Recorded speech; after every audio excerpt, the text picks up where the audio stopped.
My dears, Hindi समाधान channel में आप सभी का इस नई वीडियो में स्वागत है। आज हम क्रिया के बारे में आपको बताएंगे कि कर्म, जाति अथवा रचना के आधार पर क्रिया के भेद कितने होते हैं और संरचना की दृष्टि से क्रिया के कितने भेद होते हैं और कौन कौन से होते हैं। ये दो पार्ट में हम आप लोगों को क्रिया के बारे में बताएंगे। पहला पार्ट जो है उसमें कर्म, जाति अथवा रचना के आधार पर कर्म के कितने भेद होते हैं उस पर प्रकाश डालेंगे। सबसे पहले आप ये समझने का प्रयास करें कि क्रिया किसे कहते हैं।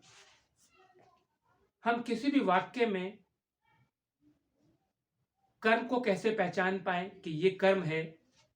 उस वाक्य में यह कैसे पहचाने कि ये शब्द क्रिया के हैं या ये शब्द कर्ता के शब्द हैं। सबसे पहले क्रिया की परिभाषा को समझने का प्रयास करेंगे। जो शब्द किसी काम का करना या होना पाया जाए, जिस शब्द से किसी काम का करना या होना पाया जाए उसे क्रिया कहते हैं। प्रत्येक वाक्य बिना क्रिया के पूर्ण नहीं हो सकता। यानी कि अगर उस वाक्य में क्रिया का प्रयोग नहीं हुआ है तो वह वाक्य पूरा नहीं हो सकता, कंप्लीट नहीं हो सकता। अब आप कुछ सामान्य बातें समझेंगे जिससे कि आप क्रिया की परिभाषा और उसमें आने वाली परिभाषाओं को समझ सकेंगे। सबसे पहले आप समझें कि धातु किसे कहते हैं। जैसे अंग्रेजी में पोर्ट होता है, PORT, पोर्ट। ये रूट है, अंग्रेजी में रूट होती है किसी भी शब्द के अंदर लगने वाली। जैसे कि हिंदी में धातु कहलाता है, अंग्रेजी में वह रूट कहलाता है, जिसे एटोमोनोलॉजी भी कहते हैं। तो इसके पहले हम अगर एक्स लगा देंगे, EX, तो ये एक्सपोर्ट हो जाएगा शब्द। तो इसका अर्थ है कि ले जाना और इसका अर्थ है बाहर ले जाना। तो मूल जो रूट है इस शब्द की वो पोर्ट है। पोर्ट ले जाने के अर्थ में आएगा, बार बार बाहर ले जाना, अंदर ले जाना, ऊपर ले जाना, नीचे ले जाना, यानी कि ले जाने के ही अर्थ में होगा। उसमें सफिक्स और प्रीफिक्स लग जाते हैं जिससे कि शब्द के अर्थ में थोड़ा परिवर्तन आ जाता है, लेकिन होता है उसी रूप में ही अर्थ। जैसे इंपोर्ट, इम का मतलब है अंदर और पोर्ट का मतलब है ले जाना, यानी अंदर ले जाना, निर्यात या आयात, जिसका ये शब्द हुआ। ऐसे ही हिंदी में जो कहलाता है वो धातु कहलाता है ना, धातु। तो धातु, जैसे कि प्रत्येक शब्द में धातु होती है। जैसे पढ़ना शब्द है, पढ़ना, तो पढ़ना में ये जो शब्द है पढ़, ये इस शब्द की धातु है और इसमें ना प्रत्यय लगाया गया है, तो ये शब्द बना पढ़ना, है ना। तो इस शब्द में जो मूल क्रिया है वो पढ़ है और जो सामान्य क्रिया है वो हमारी पढ़ना हो गई। यानी कि पढ़ प्लस ना, दोनों को मिलाकर बन गया पढ़ना। तो जो पढ़ना शब्द बना यह कहलाएगा क्रिया का सामान्य रूप और यह कहलाएगा क्रिया का मूल रूप।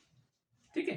तो धातु में कभी कोई भी परिवर्तन नहीं हो सकता, लेकिन जब हम धातु में उपसर्ग और प्रत्यय लगा लेते हैं तो एक धातु से अनेक शब्दों का भंडार बन जाता है। तो ये आप लोग समझ गए होंगे। अब आप समझेंगे कि प्रत्येक क्रिया के दो रूप होते हैं, है ना, जिससे कि हम किसी भी परिभाषा को समझ सकें कि इसमें कर्म कौन सा है, उसमें कर्ता कौन सा है, या उसमें क्रिया कौन सी है, जिसे कहते हैं प्रतिक्रिया के दो रूप हैं, एक है व्यापार और दूसरा है फल, है ना। ये क्रिया के दो रूप हैं। जैसे हम कहते हैं कि राम पत्र लिखता है, ठीक है, राम पत्र लिखता है, ठीक है। तो अब आपको समझेंगे व्यापार और फल क्या है। जब कोई भी कर्ता कोई भी कार्य करके किसी की प्राप्ति करता है, तो जो उसने वर्क किया, जो डूइंग वर्क किया, वह तो कहलाएगा व्यापार, और जो उसने करने के बाद प्राप्त किया फल के रूप में, वह कहलाएगा फल, क्रिया का फल। जैसे कि राम है, इसने डूइंग वर्क किया, क्या लिखा, है ना। राम ने व्यापार किया काम का लिखना, है ना, और उसने क्या काम कर लिया लिख के, क्या किया, पत्र लिखा, तो ये फल है और ये है व्यापार। जैसे कि मां रोटी बनाती है या माताजी रोटी बनाती है, तो माताजी ने उस रोटी को बेला, उस पेड़े को बनाया, फिर रोटी बनाई, फिर तवे पर उसे सेकने के लिए छोड़ दिया, तो ये जो वर्क किया पूरा, यह कहलाएगा व्यापार। अब वो जो रोटी के रूप में सिक के तैयार हो गई वो चीज, वह कहलाए रोटी, तो वो हो कहलाएगा फल। तो ये जो रोटी का सेकना, रोटी का बेलना, यह कहलाएगा व्यापार, और वो जो रोटी गोल बन के तैयार हो गई सिक कर, वह कहलाएगा फल। तो ऐसा कोई भी वर्क कर सकता है व्यक्ति, जो काम वर्क करेगा वह कहलाएगा व्यापार, और जो वो वर्क करने के बाद जो उसको प्राप्त हुआ, जो उसने बनाया, जो उसने किया है, जो उसको प्राप्त हुआ, वह कहलाएगा फल।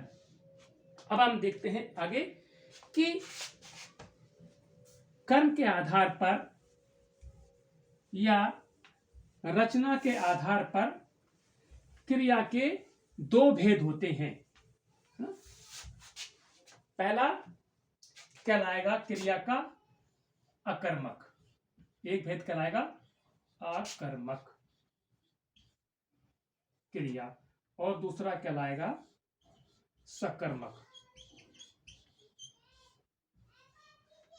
क्रिया। स्लोली पढ़ाता हूं, लेकिन स्लोली इसलिए पढ़ाता हूं जिससे कि बच्चे के समझ आ जाए। अकर्मक, आ से मतलब होता है नेगेटिव, नहीं, है ना, नहीं के रूप में होता है आ, और कर्म का मतलब होता है कर्म, यानी कि जिस वाक्य में कर्म नहीं हो उसे अकर्मक कहते हैं। या ये कहा जाए कि जब कर्ता के करने का व्यापार, है ना, जिस पर नहीं पड़े, है ना, वह कर्ता पर ही पड़े। यदि क्रिया के करने का जो व्यापार है वह अगर कर्ता पर ही पड़े तो वह अकर्मक क्रिया कहलाती है ना। जैसे कि हम कहते हैं राम लिखता है, यह राम लिखता है ना।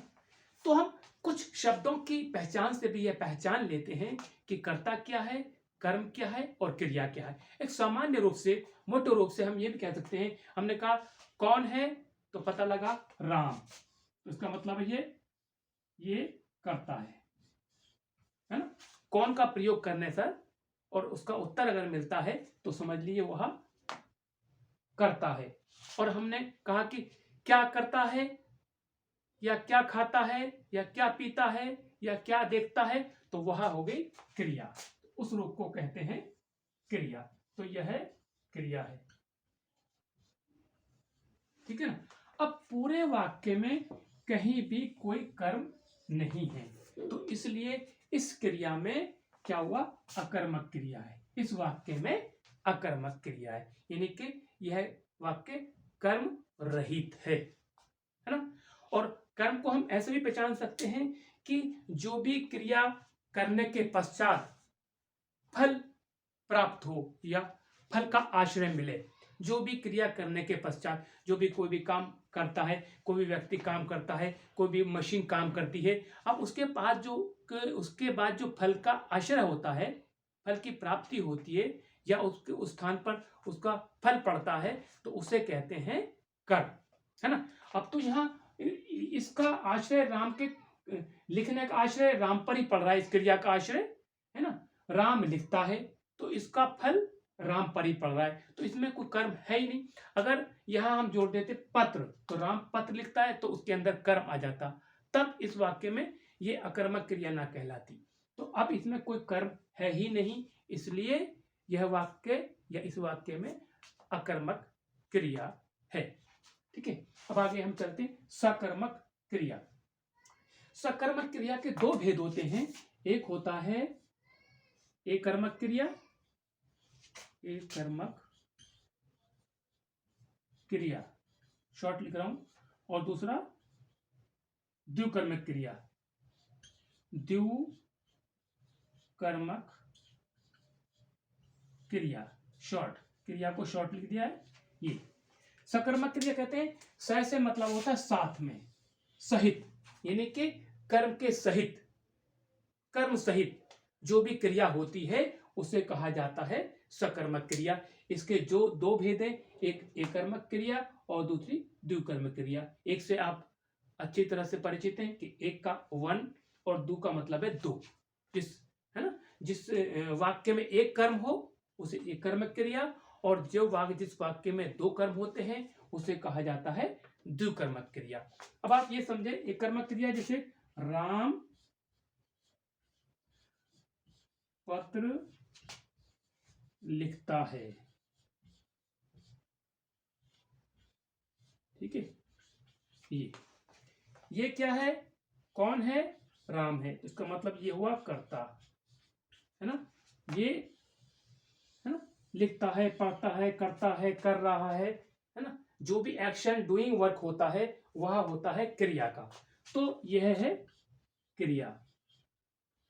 अब जो भी कर्ता व्यापार करता है, काम करने का जो भी व्यापार करता है, उसके पश्चात जो भी फल की प्राप्ति होती है, जो भी फल के प्राप्ति का आश्रय होता है, या उसका फल किस स्थान पर पड़ता है उसे कहा जाता है कर्म।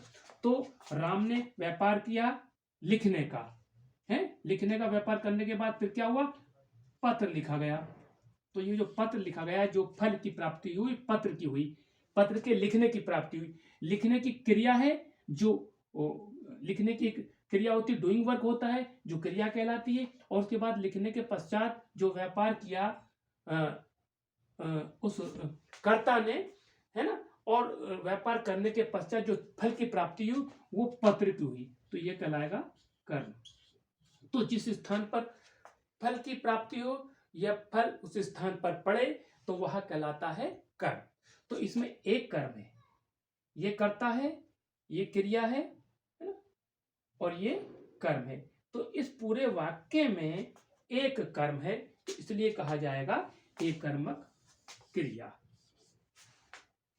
ठीक है, अब दूसरी कहलाती है द्विकर्मक क्रिया। किसे कहते हैं, जिसमें दो कर्म होते हैं, है ना, द्विकर्मक क्रिया, द्विकर्मक क्रिया ना, मैंने बताया था परिभाषा में, जिस वाक्य में दो कर्म होते हैं उसे कहा जाता है द्विकर्मक क्रिया। या कोई भी जो कर्ता होता है, जो व्यापार करता है किसी भी काम के करने का, और उसका फल दो कर्म पर पड़े, है ना, तो उसे कहते हैं द्विकर्मक क्रिया। तो हमने कहा कि सेठ जी ने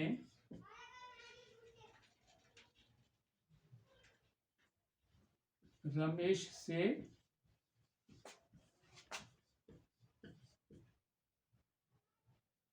पत्र लिखवाया, या से मिटा लेते हैं पहले।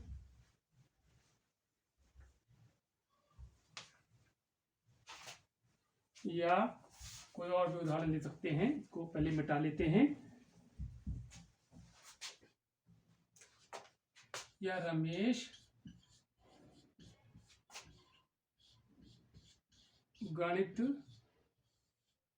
की पुस्तक लाता है। कोई भी उदाहरण ले लें, ये तो एक सिंपली मैंने लिख दिया है ना। तो रमेश क्या हुआ, कर्ता है ना, जो कौन है, रमेश है, इसका मतलब वो कर्ता ही हुआ। उसके बाद लाता है, क्रिया हो गई, है ना।